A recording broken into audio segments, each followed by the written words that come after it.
भारत के बहादुर सैनिकों का, बहादुर जवानों का बार बार नमन करेंगे, उनकी शौर्य और वीरता को बार बार प्रणाम करेंगे, लेकिन आपके नाकारेपन पर 1000 बार सवाल पूछेंगे। मान्यवर प्रधानमंत्री जी पहलगाम नहीं गए। मान्यवर प्रधानमंत्री जी 24 अप्रैल को बिहार में चुनाव प्रचार गए। प्रधानमंत्री जी 1 मई को महाराष्ट्र, केरला और आंध्र प्रदेश में उद्घाटन करने के लिए गए। प्रधानमंत्री जी फिल्मी सितारों को संबोधित करने गए, फिल्मी सितारों को संबोधित करने गए, लेकिन जो लोग पहलगाम में मारे गए थे उनकी पीड़ा, उनका हाल, उनका दुख, उनकी तकलीफ जानने के लिए नहीं गए। ये बड़े परेशान है कि प्रधानमंत्री जी सदन में नहीं आए। प्रधानमंत्री जी अवतार हैं, वो अदृश्य रह के भी कहीं मौजूद हो सकते हैं, उनको आना नहीं होता शारीरिक रूप से, वो प्रकट हो जाते हैं, प्रकट हो जाते हैं। नॉन बायोलॉजिकल है सर वो, तो इसलिए प्रधानमंत्री कभी नहीं आते ऐसे मसलों पे। 18 घंटे काम करते हैं प्रधानमंत्री, लेकिन इतने गंभीर विषय पे दोनों सदनों के अंदर चर्चा हो रही है। 18 घंटे काम करने वाला प्रधानमंत्री 2 घंटे भी दोनों सदनों में क्यों नहीं है, यह सवाल हम लोग पूछना चाहते हैं। कल से कहा जा रहा है नहीं, हमने अपने आप सीज फायर डिक्लेयर किया, हमने अपने आप सीज फायर डिक्लेयर किया, इसमें किसी तीसरे देश का हस्तक्षेप नहीं है। आजादी के बाद से लेकर आज तक भारत का स्टैंड एक ही रहा है, हम पाकिस्तान के मामले में किसी भी तीसरे देश की मध्यस्थता नहीं मानते। अगर उस बात के साथ किसी ने धोखा किया है, किसी ने विश्वासघात किया है, तो उसका नाम है भारत के प्रधानमंत्री नरेंद्र मोदी। मैं इस सदन के अंदर कहना चाहता हूं, आपने उस भावना के साथ विश्वासघात किया है। मानवर अमेरिका की मध्यस्थता आपने स्वीकार की, और मैं इसलिए चंद लाइनें आपके लिए कहना चाहूंगा कि तू इधर उधर की ना बात कर, तू उधर उधर की। आप ही का चेहरा आ रहा है सर, थोड़ा निर्देश दे दीजिए, आप ही को दिखाए जा रहे हैं बार बार। तू इधर उधर की ना बात कर, ये बता कि काफिला क्यों लूटा। मुझे रहजनों से गिला तो है, लेकिन तेरी रहबरी पर सवाल है, आपकी रहबरी पर, आपके नेतृत्व पर सवाल है, और यह सवाल बार बार पूछा जाएगा, यह सवाल बार बार पूछा जाएगा। 10 मई को भारत जो 144 करोड़ की आबादी का मुल्क है, भारत जो दुनिया का सबसे बड़ा लोकतंत्र है, भारत जो दुनिया की 5वीं बड़ी अर्थव्यवस्था है, उस भारत के मामले में सीज फायर का डिक्लेरेशन भारत की धरती से नहीं होता, अमेरिका की धरती से होता है। अमेरिका का राष्ट्रपति ट्रंप वो ट्वीट करके जानकारी देता है सीज फायर हो गया दोनों देश में, हो जाएगा। हमारी सेनाएं लड़ रही हैं, हमारी सेनाएं मैदान में हैं, और अमेरिका का राष्ट्रपति कह रहा है सीज फायर हो गया। क्या लिख रहा है वो अमेरिका का राष्ट्रपति? After a long night of talks mediated by United States, I am pleased to announce that India and Pakistan have agreed to a full and immediate ceasefire. Congratulations to both countries on using common sense and great intelligence. Thank you for attention to this matter. फिर उसके बाद उपराष्ट्रपति JD Vance, 10 मई को इनका tweet आता है, great work from president's team, specially secretary Rubio, and my gratitude to the leaders of India and Pakistan for their hard work and willingness to engage in this ceasefire. अब जो secretary Rovio का, United state के secretary Rovio का जो tweet है, वो अगर मैं इस सदन में पढ़ दूंगा तो सरकार को बहुत शर्मिंदा होना पड़ेगा। इसलिए मैं आपको चाहता हूं कि इस पे जवाब दीजिए, जब जवाब दीजिएगा, और प्रधानमंत्री को जवाब देना चाहिए।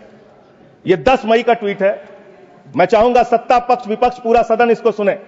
Over the past 48 hours Vice President Vance and I have engaged with the senior Indian and Pakistani officials, including Prime Ministers Narendra Modi and Shehbaz Sharif, External Affairs Minister Subramaniam Jaishankar, Chief of Army Staff Asim Munir, and National Security Advisors Ajit Doval and Asim Malik.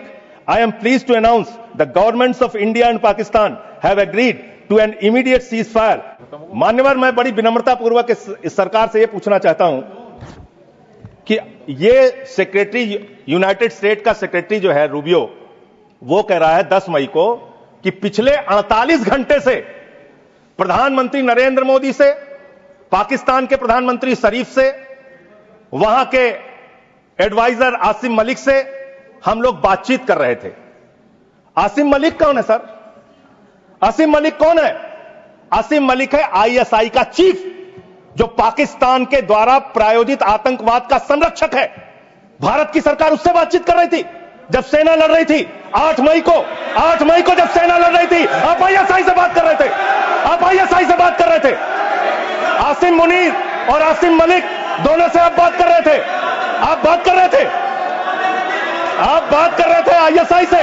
हमारी सेना लड़ रही थी, आप ISI से बात कर रहे थे। एक मिनट, आप शरीफ से बात कर रहे थे। क्या आप पॉइंट ऑफ पाकिस्तान ऑर्डर से बात कर रहे थे। एक पॉइंट ऑफ ऑर्डर, हाँ बाबू, एक 10 मई को यह सीज फायर की डिक्लेरेशन होती है। 5 जून को कृपया बैठ सुन लीजिए यार सर, कृपया बैठ 5 जून को पाकिस्तान को संयुक्त राष्ट्र संघ की एंटी टेररिस्ट कमेटी जो है उसका वाइस प्रेसिडेंट बनाया जाता है। हम जानते हैं इसमें अमेरिका की ही चलती है, अमेरिका के कहने पे बनाया। पाकिस्तान एंटी टेररिस्ट कमेटी का वाइस प्रेसिडेंट बन रहा है।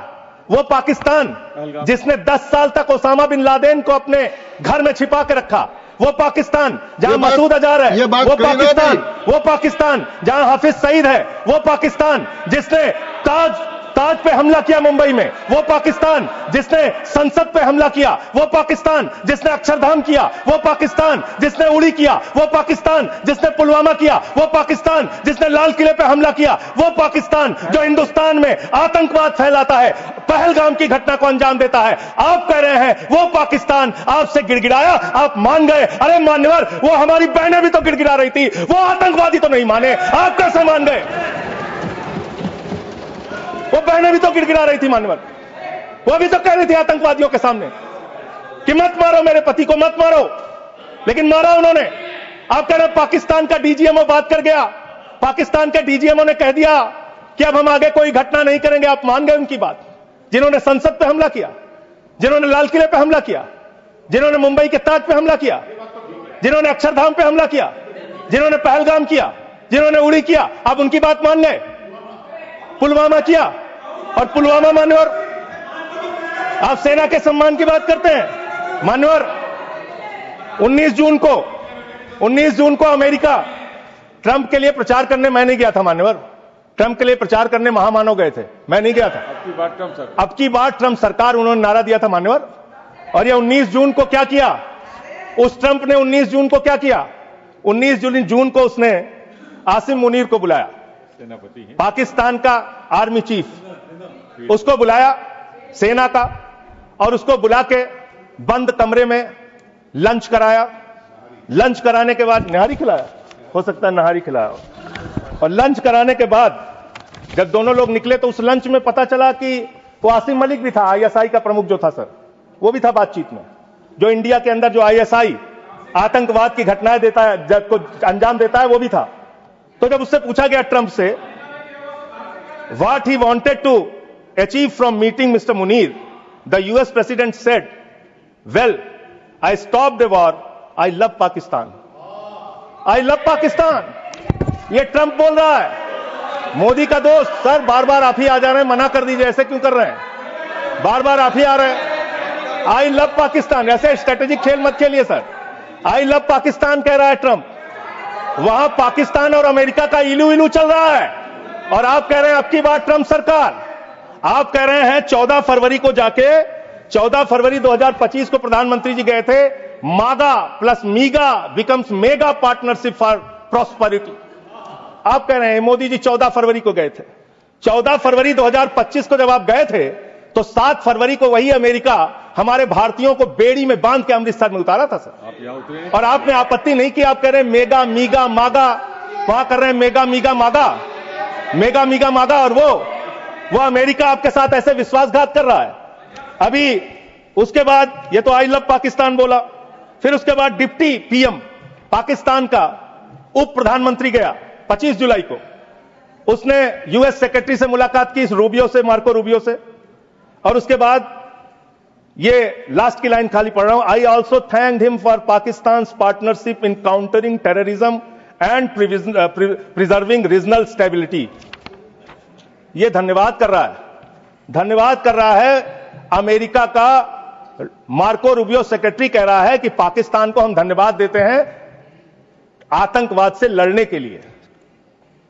तो मुझे एक लाइन याद आ रही है, खुलूस मतलब होता है मोहब्बत।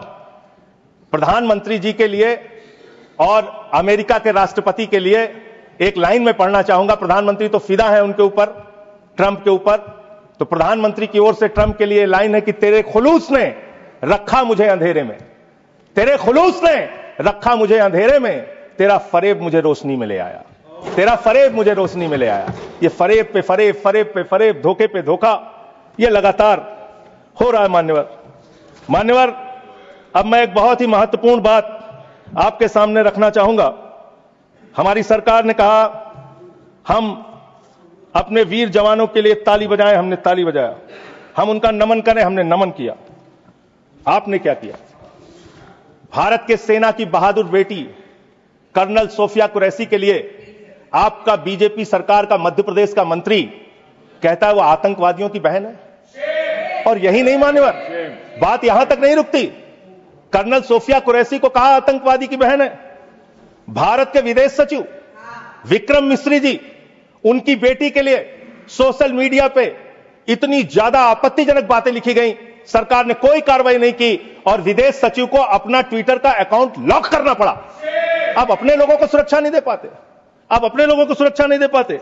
और इतना ही नहीं मान्यवर, जो हिमांशु नरवाल जी की विधवा थी, बेवा पत्नी, उसने सिर्फ इतना कहा कि आतंकवाद को आतंकवाद के तरीके से निपटिए, लेकिन देश में अमन और शांति रखिए, कोई आपस में इसको लेकर सांप्रदायिक दंगे फसाद लड़ाई झगड़े ना हो। इसमें कौन सी गलत बात कह दी? आप तो खाली ताक में रहते हैं हर मौके का फायदा उठाने के लिए। पहलगाम की घटना हुई मान्यवर, हम लोग श्रद्धांजलि अर्पित कर रहे थे और भारतीय जनता पार्टी के ट्विटर हैंडल से, मैं पूरी जिम्मेदारी से कह रहा हूं, अगर मैं गलत कह रहा हूं तो राष्ट्रीय अध्यक्ष जी यहां बैठे हैं, बीजेपी के मना कर देंगे।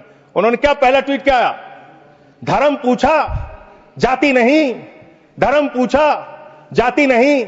और जो कथावाचक मारे जा रहे हैं हमारे उत्तर प्रदेश में, वहां तो जाति पूछ के मार रहे हैं, जाति पूछ के मार रहे हैं, मंदिरों में घुसने नहीं दे रहे हैं, जाति पूछ के मार रहे हैं। ये भी तो हो रहा है इस देश के अंदर। इसलिए आप विषय पर बोलिए। माननीय सर, बोल रहा हूं सर, नहीं विषय नहीं, ये विषय नहीं है ना, ये विषय है सर, ये विषय नहीं है, नरवाल का विषय। हाँ, आप विषय पर बोलिए। सर विषय यही है नरवाल और आप एक बात मैं कह सकता हूं सर, विदेश सचिव का नाम नहीं लिखे, मंत्रालय का नाम लिखे। ये काहे के लिए? ये है सर, हम ऑफिसर्स, अच्छा चलिए ठीक, जो आपको ठीक लगे सर, जैसे आपने ऑफिसर्स का नाम सर, नहीं ले सकते। नो, चलिए सर, नो सर वैसे मैं एक बात कह सकता हूं और सरकार को इसको ध्यान देना चाहिए सर, मैं बड़ी गंभीरता से इस बात को कह रहा हूं। आप गोदी मीडिया से अपनी चाटुकारिता दिन रात करवाना चाहते हैं, करवाइए, कोई हमें दिक्कत नहीं है, वो लोग करेंगे ही। लेकिन जब युद्ध का समय है, लड़ाई का वक्त है, इतने गंभीर समय में है, ऐसे समय में आप ऐसे समय में झूठी खबरें वहां पे चलवा रहे हैं, झूठी खबरें चलवा रहे हैं। लाहौर में घुस गए, इस्लामाबाद में घुस गए, यहां कराची में कब्जा हो गया, रावलपिंडी में कब्जा हो गया। अरे भाई, ऐसे वक्त में हमारी सेनाएं लड़ रही होती हैं, उनको सही जानकारी सारी चीजों की होती है, परिस्थितियों का। आप उनके जीवन को संकट में डाल रहे हैं। कौन कहां लड़ रहा है, किस पोजीशन पे है, आप दुनिया भर की जो भी मन हो रहा खबरें चलाए जा रहे हैं मीडिया पे, तो इस पर भी रोक लगनी चाहिए। तीसरी बात, यहां पे चाइना की भी बात हुई। चाइना ने पूरी तरीके से पाकिस्तान का साथ दिया, पूरी तरीके से मिसाइल दिया, लड़ाई में हर तरीके से उनका साथ दिया, हर तरीके से पाकिस्तान का साथ देने का काम चीन ने किया, हर तरीके से पाकिस्तान का साथ देने का काम अमेरिका ने किया। और आप क्या कर रहे हैं चीन के साथ? मैंने कल देखा, मैंने सोचा मान्यवर कि चलिए इसी को देखते हैं। गलवान घाटी में जब हमारे जवान शहीद हुए, उसके बाद हमने चीन से अपने कैसे रिश्ते किए, आपने क्या किया, यह पूरे देश को जानना चाहिए और खास तौर से आपके समर्थकों को। 2020 के घटना के बाद गलवान घाटी में जब हमारे जवान शहीद हुए, उसके बाद आपने 4,83,033 करोड़ रुपए का आयात चीन से किया। 2021-22 में आपने 7,10,148 करोड़ रुपए का व्यापार चीन से किया, आयात चीन से किया। 2022-23 में 8,03,533 करोड़ का आयात चीन से किया। 2023-24 में 8,38,442 करोड़ रुपए का आयात चीन से किया।